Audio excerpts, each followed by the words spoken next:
How to show or hide camera cutout on your Samsung Galaxy S24 Ultra.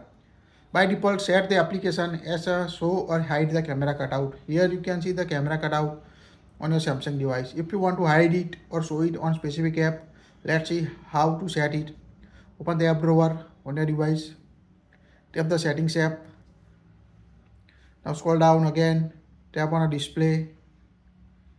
Tap on a display settings. Again scroll down. Here you can find the option camera cutout option on your device. Tap on it. Now here you can see show camera cutout, how it looks. When you hide, you can see how it looks on your status bar. Hide camera cutout. You can hide the camera cutout area by covering it with a black cover.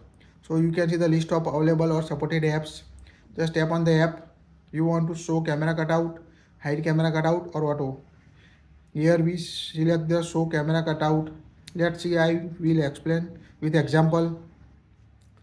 Here you can see the Google Chrome application. Here we see show camera cutout. Select. Now open the Google Chrome and you can see the camera cutout show on my device. So you can easily check it on camera cutout. If you want to hide the camera cutout option. Now open the Google Chrome and you can see hide the camera cutout from the top of the middle screen on your device. So it's quite helpful feature. Just select the application and select show camera cutout or hide camera cutout or auto you want. That's it. If you like it, share it.